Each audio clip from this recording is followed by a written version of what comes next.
Hay lugares que de día parecen una cosa y de noche se transforman en algo totalmente diferente. Por ejemplo, un campamento de verano puede llegar a estar lleno de risas, botes, carreras hacia el lago y olor a madera húmeda. Pero, cuando todos se van a dormir, queda el esqueleto del lugar. En Bath Ledge, dos jóvenes quedaron justamente ahí, al borde del lago Champlain, mirando cómo caía la tarde. La charla venía trivial, de esas que se olvidan al día siguiente. Pero entonces apareció una luz en el cielo que apenas parecía un punto lejano hasta que después empezó a bajar. Y cuando esa luz llegó al lago, el campamento se convirtió en un escenario de una película de terror. Hoy vamos a intentar resolver este gran enigma. Les doy la bienvenida. Yo soy Paul y esto es Historias Oscuras del Misterio.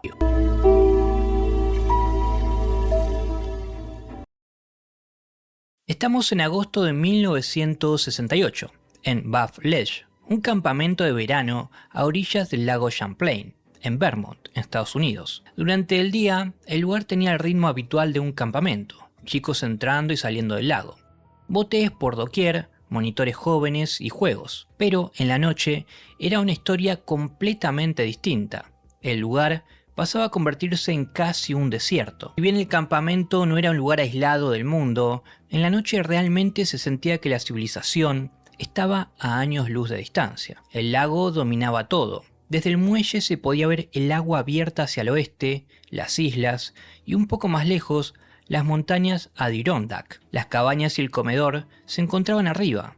Abajo estaba la playa, los botes y ese muelle largo. En concreto, esa tarde-noche, la mayoría del personal se había ido a Burlington porque había una competencia de natación en el Burlington Tennis Club. Aún así, se decidió dejar dos personas a cargo del complejo de cabañas. Ellos eran Michael Lapp, de 16 años, y Janet Cornell, de 19, que era instructora de esquí acuático. Quiero dejar en claro que ambos nombres son seudónimos que se usaron para preservar su identidad. La joven llevaba varias temporadas en Bath Ledge, pero este era su primer verano como consejera completa. Con Michael se conocían del trabajo cotidiano, pero hasta esa tarde prácticamente no se habían hablado. Otra cosa a tener en cuenta, este muelle en particular tenía una forma de letra L. Esa tarde, cuando el sol empieza a ocultarse, los jóvenes estaban sentados en el extremo de ese muelle, básicamente descansando, ya que no había nada que hacer. Su conversación, como ya mencioné en la intro, fue bastante casual en mi opinión. Según los informes, hablaron de su familia, sus estudios y parejas, nada particularmente que haya podido cambiar el clima de tranquilidad que se vivía en ese campamento. Tal vez te preguntás por qué menciono esto, y lo resalto porque si tal vez ambos eran fanáticos de la ufología o ciencia ficción y contaban historias de miedo mientras estaban solos en un campamento enorme en el medio del bosque, tal vez el clima podría cambiar. Pero bueno, acá no pasó nada de eso, solo descansaron y charlaron un rato. Llegando a las 8 de la noche, Michael a lo lejos alcanzó a ver un punto brillante, ubicado al sudoeste. Estaba bastante alto y fijo como si fuese una estrella muy luminosa. Al principio pensó que podía ser el planeta Venus, pero eso quedó casi descartado un instante después, cuando esta luz se movió en un arco enorme. Bajó rápido, cambió de posición y se detuvo abruptamente. El chico llegó a mencionarle a Janet algo así como que Venus se estaba cayendo, aún incrédulo por lo que estaba viendo. Otro punto más de credibilidad. A pesar de ver semejante movimiento de la luz, Michael no dijo es un ovni al instante, sino que seguía pensando que era un planeta. Y acá es cuando empieza la parte más impresionante porque segundos después, eso que parecía una estrella lejana se transformó en un objeto alargado y luminoso, con forma de cigarro, que flotaba sobre el lago. Este objeto tenía una luz blanca dorada, muy intensa, similar a un sol brillando desde adentro. Además se había desplazado demasiado rápido y de forma extraña para ser un avión. Los jóvenes lo primero que hicieron fue mirarse el uno al otro, como tratando de entender qué estaba pasando. Y antes de que emitieran una sola palabra, de la parte de abajo del objeto salieron 3 luces más pequeñas. Eran redondas y brillantes, lo que llamaríamos un Foo Fighter. Estas esferas empezaron a moverse sobre el lago con maniobras muy raras, con zigzags, subidas, bajadas y giros impresionantes. Pero no solo eso, también interactuaban entre ellas, se juntaban, se separaban y formaban figuras. De hecho, el recuerdo que tiene Michael era como 3 luces que tenían movimiento propio, así que se pueden descartar bengalas. Hace poco en mi canal principal hicimos el caso de Allagash, que es bastante similar en algunos aspectos a este. Los chicos también estaban en un lago y una esfera los empieza a perseguir, y solo cuando los alcanza, hace que el objeto más grande se acerca y los abduzca. Es un caso muy interesante, si no lo vieron se los dejo en el comentario fijado para que lo revisen luego de ver este.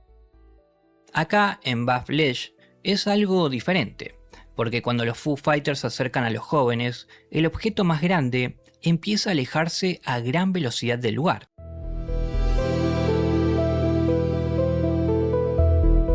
Las tres luces se quedan haciendo movimientos, hasta que formaron una especie de triángulo horizontal, y después dos se fueron en direcciones distintas, una hacia el norte siguiendo la línea del lago y otra hacia el sur. La tercera quedó sola, suspendida frente a ellos. Y creo que en este punto la experiencia se empieza a tornar más oscura. Esta luz restante empezó a acercarse al muelle. Ahí es cuando Michael oye un sonido muy raro. Era una mezcla de tonos y vibraciones. Años más tarde lo comparó con miles de diapasones sonando juntos, mezclados con algo similar a un rotor. El joven presintió que esta esfera iba a buscarlos. Aún así, seguía incrédulo con la situación, a tal punto que le pidió a Janet que lo pellizcara para comprobar que todo era real. Lamentablemente no era un sueño, estaba en el muelle y algo se estaba acercando a ellos. Pero de repente el objeto subió en vertical a una velocidad tremenda y desapareció en el cielo. Yo me imagino el alivio que sintieron los jóvenes al ver esa escena. Seguramente pensaron que todo había terminado, pero eso estaba lejos de suceder. El objeto volvió a toda velocidad hacia abajo, casi al mismo lugar donde estaba segundos antes. Quedó suspendido sobre el lago y se zambulló al agua de costado. Michael dijo haber visto y oído el impacto. El lago, que estaba súper tranquilo, se alteró. Aparecieron olas blancas y un viento violento se levantó. Eso no fue todo. Al parecer los animales también notaron algo extraño porque empezaron a hacer sonidos que parecían venir de casas o zonas cercanas al campamento. Instantes después, el objeto sale del agua y cuando esto sucedió, todo paró de golpe. Ya no se oían animales, el viento se detuvo y el lago se quedó sin olas. Pero ahora, la luz avanzó hacia los jóvenes. Michael pudo verla mucho mejor que antes. Era un disco como dos platos enfrentados por el borde. Llevaba una luz alrededor de la circunferencia, encerrada en una franja transparente con aspecto corrugado. Esa banda cambiaba de color y se movía al ritmo del sonido que emitía. En la parte de arriba pudo ver secciones metálicas como placas cuadradas. El objeto llegó hasta el extremo del muelle y se detuvo. Ahí el muchacho pudo estimar que tenía entre 12 y 15 metros de diámetro. Estamos hablando, para ponerlo en proporciones cercanas a lo que podemos imaginar, a algo similar a una casa pequeña. El domo empezó a volverse más claro, y atrás de esas transparencias aparecieron dos figuras. Ambas estaban una al lado de la otra. Se veían de cintura para arriba. Sus cabezas eran grandes, lisas, sin pelo y de un tono verdoso azulado. Tenían cuellos largos y finos. Sus cuerpos eran delgados y parecían estar cubiertos por una prenda ajustada, grisácea o plateada. También menciona que los ojos eran enormes, extendidos hacia los costados, como ojos de rana o antiparras grandes. De hecho, Michael llegó a pensar que eran gafas o parte del traje que llevaban puesto. En la cara vio dos orificios donde debería estar la nariz y una boca muy chiquita, sin labios prácticamente.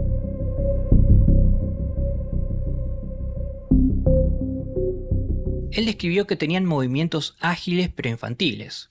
No se movían como adultos pesados, pero tampoco como robots. Se les notaba súper livianos. Estas figuras empezaron a mirar a Michael y Janet con una concentración total. El joven se empezó a alarmar, pero en cambio Janet estaba quieta, con la mirada fija, como si estuviese bloqueada. Él intentó llamarle la atención para que mirara a estos seres, pero ella estaba congelada. Fue ahí cuando Michael entró en pánico y se empezó a hacer las preguntas que nos haríamos todos en su lugar. O al menos yo me las haría. ¿Qué quieren? ¿De dónde vienen? ¿Y si iban a hacerles daño? Es en ese momento que escuchó una voz, pero como suele suceder en estos casos, no la oyó por sus oídos, sino dentro de su cabeza. Le hablaban un inglés perfecto y le decía que no estaban allí para lastimarlos. El joven no sabía qué era la telepatía. Cuando quiso entender qué era eso, la propia comunicación le transmitió que eso era lo que los humanos llaman telepatía, hablar mente con mente. Michael le preguntó qué querían y según recordó después, la respuesta estaba vinculada con explosiones atómicas, visitas ancestrales a la Tierra y algún tipo de misión. También le apareció la idea de que necesitaban cierta energía y que estos seres estaban involucrados en un conflicto muy grande. Algunas partes quedaron confusas incluso para él, como si recibiera conceptos demasiado grandes o demasiado complejos para un chico de 16 años. Michael recordaría más tarde que esa comunicación entraba completa, sin esfuerzo en su mente, pero al mismo tiempo era difícil de traducir en palabras normales. A todo esto, por algún motivo, tal vez desesperación, Michael intentó desarmar la escena. Se rió, se golpeó la rodilla y quiso convencerse de que eso no podía estar pasando. Y acá hay un detalle que me llamó mucho la atención. De hecho, no recuerdo otro caso donde suceda algo similar. Si ustedes sí, háganmelo saber en los comentarios. Después de que Michael hizo eso, la figura de la izquierda hizo exactamente lo mismo. O sea, se golpeó la rodilla y se rió, imitándolo. Para él fue una demostración impactante. La entidad estaba ahí, lo observaba y también parecía estar dentro de su mente.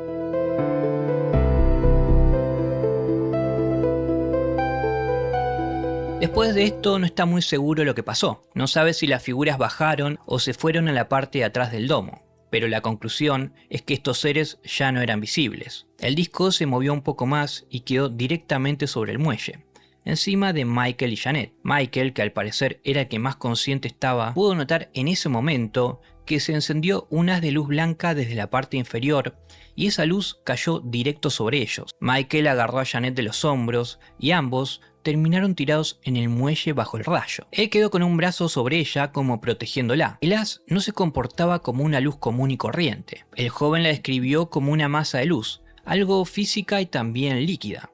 Dice que podía mirar hacia arriba sin quemarle los ojos, pero todo quedaba extremadamente blanco. De hecho, cuando se miró la mano, vio la piel sin color y hasta pudo ver los huesos como si esa luz atravesara la carne. Pero la escena no duró mucho, ya que Michael empezó a sentir sueño. Es como si la luz lo llenara.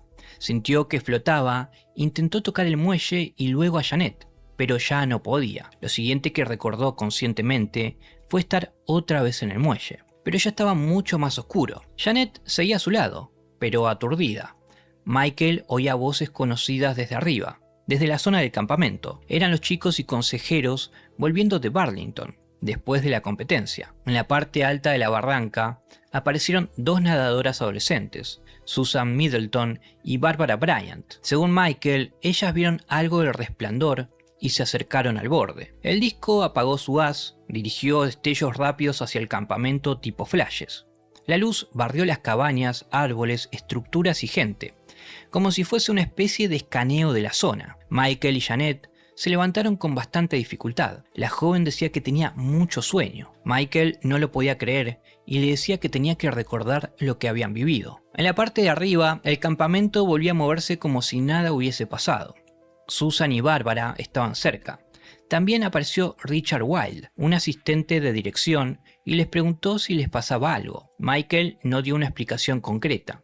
Dijo algo evasivo. Janet volvió a su cabaña, mientras que Michael caminó hacia el comedor, donde estaba el alojamiento del personal masculino, en el segundo piso. A este lugar lo llamaban Paradise, y ahí se encontró con Patrick Rowland, otro miembro del campamento. Esta parte le da un poco más de credibilidad al relato, porque Patrick estaba bastante paranoico, o al menos alterado. Michael le preguntó qué le pasaba, y le dijo que había visto algo muy extraño desde la ventana, cerca del muelle, y hasta llegó a proponer llamar a la base aérea de Plattsburgh. Tal fue la preocupación de Patrick que llamaron a la base. Preguntaron si estaban probando alguna máquina o algún aparato con luces que pudiese explicar lo que vieron. Obviamente no le dieron mucha información, pero le dijeron que esa noche no habían tenido actividades. Cuestión es que después de todo esto, Michael decide acostarse, pero súbitamente se despierta aproximadamente a las 11 de la noche y ya no puede volver a conciliar el sueño. Tenía ganas de hablar con Janet, así que fue hasta la cabaña de consejeras, pero le dijeron que estaba dormida y no lo dejaron entrar. Finalmente Michael terminó solo en el campo de juego, repasando todo lo que había sucedido, el objeto alargado, las 3 luces, las figuras y el despertar en el muelle.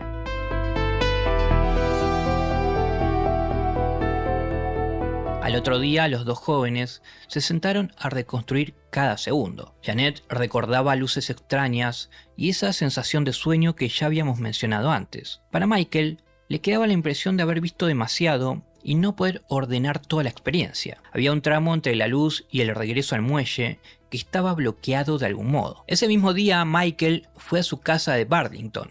Le contó lo suficiente a su familia como para que supieran que había visto un platillo volador cerca de Bath Ledge. Su madre no recordaría tantos detalles años más tarde.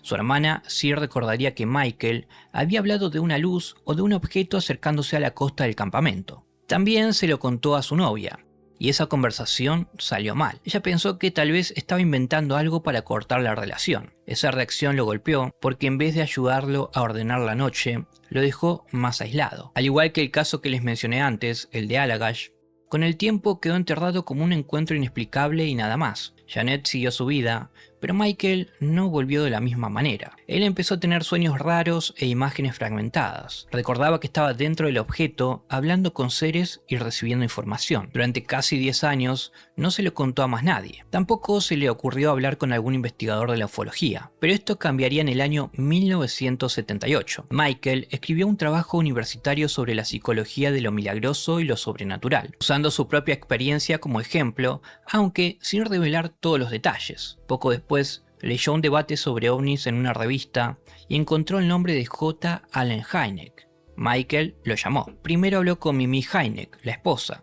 Le contó la historia y le preguntó si debía contactar a Janet, que al parecer vivía en Atlanta. La recomendación fue prudente, no hacerlo todavía. Si Janet había pasado por lo mismo, había que evitar influir en su memoria. Si se la ubicaba, debía ser interrogada por separado. Ese consejo terminó siendo importante para toda la investigación. Acá entra en la historia el investigador Walter Webb. Recuerden este nombre para más adelante. Cuestión es que Michael lo contactó por teléfono y Walter lo escuchó contando su historia de campamento, luces, seres y tiempo perdido. Y si bien la historia era enorme en detalles, Michael la contaba sin buscar que fuera una historia espectacular. La forma de hablar, la coherencia y los detalles concretos hicieron que Webb lo tomara muy en serio. El 4 de noviembre, Michael viajó hasta la casa de Webb, cerca de Boston. Ya tenía 26 años, era graduado en religión por la Universidad de Vermont y tenía planes de trabajar como instructor de esquí. Webb lo entrevistó durante 7 horas y Michael repitió la historia que le había narrado por teléfono. Además, hizo dibujos del objeto y de los seres. El investigador necesitaba encontrar a Janet y esa búsqueda no fue nada fácil. De hecho, tardó varios meses. Michael consiguió una pista. Janet había estado trabajando en una universidad importante y desde allí lograron ubicarla en Atlanta. Webb le escribió una carta el 28 de abril de 1979 y le preguntó si recordaba algo de una experiencia ovni en Bath Ledge, si había tenido sueños relacionados y si aceptaría hablar. Janet llamó el 2 de mayo. Dijo que había olvidado el incidente hasta recibir esa carta. Recordaba estar en el muelle con Michael, también las luces bajas moviéndose de forma errática, que ya de por sí eran demasiado raras para ser aviones. También una luz grande acercándose al muelle, pero no podía precisar bien la forma, y que en algún momento ella y Michael se sentaron y cayeron sobre el muelle. Después la mente quedaba en blanco, y ese blanco era el problema, así que Janet no tenía una versión completa. Tenía fragmentos, sensaciones y una ausencia enorme en el medio, igual que Michael. Y también recordó un detalle interesante. Al día siguiente sintió que Michael tenía un recuerdo más completo que ella, como si él supiera algo que no podía explicar. Vamos acá con un punto más para el relato, porque si es verdad que los jóvenes no se volvieron a hablar durante esa década, y aún así recordaban detalles similares, creo que le suma más fuerza. El 22 de junio del 79, Webb viaja a Vermont con cámara, brújula, grabadora y demás herramientas para hacer la investigación in situ. Michael fue con él al campamento donde le fue señalando todo, desde donde apareció la primera luz hasta donde se quedó suspendido frente al muelle. También les dijo que las otras dos testigos, Susan y Bárbara, estaban arriba de la barranca, a unos 35 metros del borde más cercano del disco. Y además agregó que si se había sumergido en el lago, el punto más probable estaba a 1 o 2 kilómetros de la costa. Webb estaba muy concentrado en su investigación. No solo estaba escuchando lo que decía Michael, sino que trataba de volver física esa noche imposible, midiendo ángulos, distancias y posiciones sobre el terreno real. Ambos fueron a la biblioteca de la Universidad de Vermont. Revisaron diarios de julio y comienzos de agosto de 1968 y encontraron la referencia al campeonato de natación, programado para el 6 y 7 de agosto. Michael terminó inclinándose por el 7 de agosto, como la fecha del encuentro. Esto es porque en Burlington, el 7 de agosto, había sido uno de los atardeceres más despejados de la primera mitad del mes. La temperatura rondaba los 20 grados, la visibilidad era amplia y el viento era leve. Era una noche compatible con el cielo claro y el lago tranquilo que Michael describía. La investigación siguió con los familiares, conocidos y antiguos contactos. Un amigo de Michael recordó que pocos días después del suceso, le había hablado de un objeto circular acercándose al muelle y de formas dentro del aparato. Su exnovia también recordó que le contó poco después que él y Janet habían visto algo que creían un ovni en la zona del lago. Varios confirmaban que el joven había hablado de un episodio extraño ya en 1968, mucho antes de contactar investigadores. Ese punto era importante para Webb. La historia no había nacido 10 años después desde cero. Al menos una parte ya circulaba en el entorno de Michael, poco después de la noche de Buff Ledge. Finalmente, Michael, tratando de desbloquear todo lo que había sucedido ese día, decide hacer una sesión de hipnosis. La haría el 15 de septiembre de 1979 con el Dr. Harold Edelstein. Michael empezó a narrar todo tal cual a lo que había contado a Webb, hasta la parte que sentía que flotaba y no pudo tocar a Janet. Luego de esto, empezaron a surgir nuevas escenas. Él dijo que apareció dentro de una nave, o eso le parecía porque vio la Tierra desde lejos como un objeto pequeño en la oscuridad. Además, pudo divisar que una nave aún más grande se estaba acercando. La iluminación interior era bastante tenue, pero no estaba solo. Había una especie de guía, una de las entidades que parecía comunicarse con él. Estaba a su lado, como si lo estuviese conduciendo. La segunda sesión fue el 27 de octubre. Michael siguió profundizando. Esta vez describió mucho mejor la escena dentro de la nave. Janet estaba sobre una mesa y 2 o 3 seres la examinaban. Uno le miraba a los ojos con una luz de mano, y las otras parecían observar su cuerpo, tomar información y trabajar alrededor de ella. A Michael no le parecía una escena caótica, más bien era un procedimiento con roles definidos, como si fuese una clase en una universidad. El joven estaba con el guía y le preguntó qué le estaban haciendo. Este le respondió que solo veían cómo era y estudiaban su cuerpo. Este guía tenía piel o traje verdoso oscuro, manos de 3 dedos con membranas, dedos terminados en punta, cuerpo delgado y movimientos fluidos. Sentía que su guía tenía una cualidad masculina, mientras que algunas figuras alrededor de Janet podían ser femeninas. Finalmente, Janet también decidió someterse a la hipnosis regresiva. Su primera sesión fue el 23 de febrero de 1980, con la hipnotista clínica Claire Hayward. La mujer entró en un trance más liviano que Michael. Recordó que al principio había visto una luz que parecía caer como una estrella. También que tal vez otras luces salían de esa primera. Vio una forma ovalada, achatada, acercándose, y algo grande que se detuvo cerca del muelle. Recordó al joven Michael insistiendo en que había alguien dentro del objeto, pero ella no quería mirar. Tenía miedo de que, si miraba demasiado, aquello lo notara. También aparecieron figuras, pero no podía verlas con claridad. Habló de cabezas raras, de más de una presencia de seres bajos con ojos hundidos. No podía describirlos como Michael, pero sí recordaba la sensación de que había alguien mirando desde el objeto, y lo fuerte era que Janet no repetía el relato de Michael con las mismas palabras. Su memoria parecía fragmentada y más defensiva, pero tocaba los mismos puntos centrales. El 1 de marzo de 1980 tuvo su segunda sesión. Duró 133 minutos. Recordó estar en un estado alterado sobre el muelle. La comunicación con el joven era intermitente. La luz estaba sobre ellos. Ella estaba recostada o hecha un ovillo. Sentía una calma extraña, como si algo le dijera que se relajara. La mujer se describió como en el centro de algo. Había varias figuras alrededor, mirándola, tocándola, tal cual a lo que había descrito Michael en su sesión. La escena se parecía a una sala de examen. Ella estaba sobre una mesa, en una habitación circular, con una luz desde arriba, quizás desde una especie de techo transparente. Había luces más pequeñas alrededor del cuarto. Las figuras parecían doctores, todas con ropa similar. La mujer calculó entre 6 y 8 humanoides. La examinaban, le levantaban un brazo y lo dejaban caer. Le tocaban el pelo y le revisaban los ojos. Sentía frío y también una fuente de calor localizada como un foco. También percibía a alguien al final de la mesa, como si registrara o controlara datos. Esa presencia parecía separada de los que trabajaban sobre ella, como si una parte del grupo examinara y otra parte registrara. La mujer no veía claramente a Michael, pero sentía que él estaba cerca, en la misma sala, y que a él le estaba ocurriendo algo parecido. Pero hay un dato interesante. Ella percibió intercambios entre esos humanoides. Eran sonidos rápidos, agudos, o algo así como una grabación acelerada. Michael había descrito algo parecido. Voces o comunicaciones en un lenguaje veloz e incomprensible. Lo siguiente que vio fue que estaba en el muelle de nuevo. Michael también estaba ahí y ya estaba consciente. Janet no entendía por qué el joven estaba tan alterado por unas simples luces. Ahí podemos ver que la parte de abducción había sido borrada. Después de las sesiones de la mujer, Michael volvió a hipnosis durante un fin de semana completo. Ahí se vio junto a su guía dentro del objeto.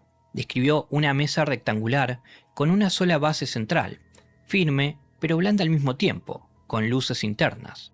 La mesa podía inclinarse para recibir el cuerpo y luego volver a la posición horizontal. Recordó a su compañera en otra mesa, todavía con su traje de baño, mientras las entidades realizaban procedimientos. Ahora mencionó más detalles.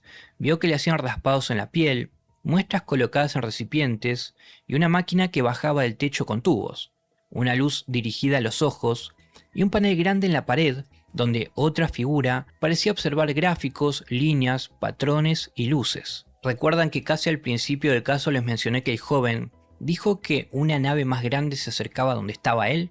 Bueno, en esta sesión llegó a ver cómo con su guía entraban a esa nave gigante. Había paredes con grandes matices de luces y pantallas. Ambos se deslizaban por una especie de haz de luz, como si esa luz fuese una pasarela, hasta que llegó a una sala circular, pero esta vez había muchísimas figuras, quizás un centenar, observando algo en una gran pantalla. Lo sentaron en una silla que se adaptaba al cuerpo y le colocaron una especie de casco en la cabeza. Del aparato salían puntas o extensiones alrededor de la cara. Las entidades parecían mirar el resultado con atención, incluso con entusiasmo. Después viene una secuencia todavía más extraña. Veía un paisaje con niebla, árboles, agua y gente aturdida, como un escenario artificial o mental. Luego habló de una pared llena de pantallas, como miles de imágenes organizadas en una forma parecida al ojo de una mosca. En todas aparecía el mismo cuadro, él y Janet tirados en el muelle, su brazo sobre ella y el objeto suspendido encima. Al caer hacia una de esas pantallas, volvió al muelle. Lo que da a pensar es que esa pantalla no era solo una imagen, era algo así como una puerta de regreso. Solo es una hipótesis que se me ocurre. Si piensan en otra teoría, déjenla en los comentarios. Bueno, viajantes, lo único que me queda por agregar es que en el año 1983, cerca del aniversario número 15 del incidente, Webb logra dar con Susan, una de las chicas que había visto el ovni desde arriba. Ella aceptó hacerse hipnosis y lo que recordó es un objeto redondo con luces ubicado cerca del muelle, flotando a pocos metros del agua. No recordaba para nada a Janet y Michael sentados en ese muelle. Así que si nos ponemos a deducir, podemos pensar que en ese momento los jóvenes aún estaban dentro de la nave. Otro dato que no mencioné es que Webb, cuando comenzó a investigar a Janet, encontró que ella no iba por el lado de alguien que buscaba llamar la atención. Personas que la conocían la describieron como confiable, madura, buena estudiante y buena trabajadora. Incluso una de las chicas del campamento llegó a decir que si Janet decía que había visto algo, ella le creería. Para mí ese es un punto muy importante, porque la joven nunca aparece como alguien tratando de apropiarse del caso. Más bien parece alguien que durante años cargó con un espacio en blanco que no sabía cómo explicar. Si se quedaron con ganas de más y quieren profundizar más este caso, les recomiendo el libro Encuentro en Bafflesh, justamente de Walter Webb. del año 1994, focalizado pura y exclusivamente en este caso. Es su turno, viajantes. Les dejo un par de preguntas para que me contesten en los comentarios. ¿Creen que los jóvenes vivieron una abducción real o que la hipnosis terminó armando una historia con recuerdos mezclados? ¿Cómo explican que después de años sin hablarse, aparezcan recuerdos tan parecidos en sus relatos? ¿Coincidencia, sugestión o algo que realmente les pasó esa noche? Los leo.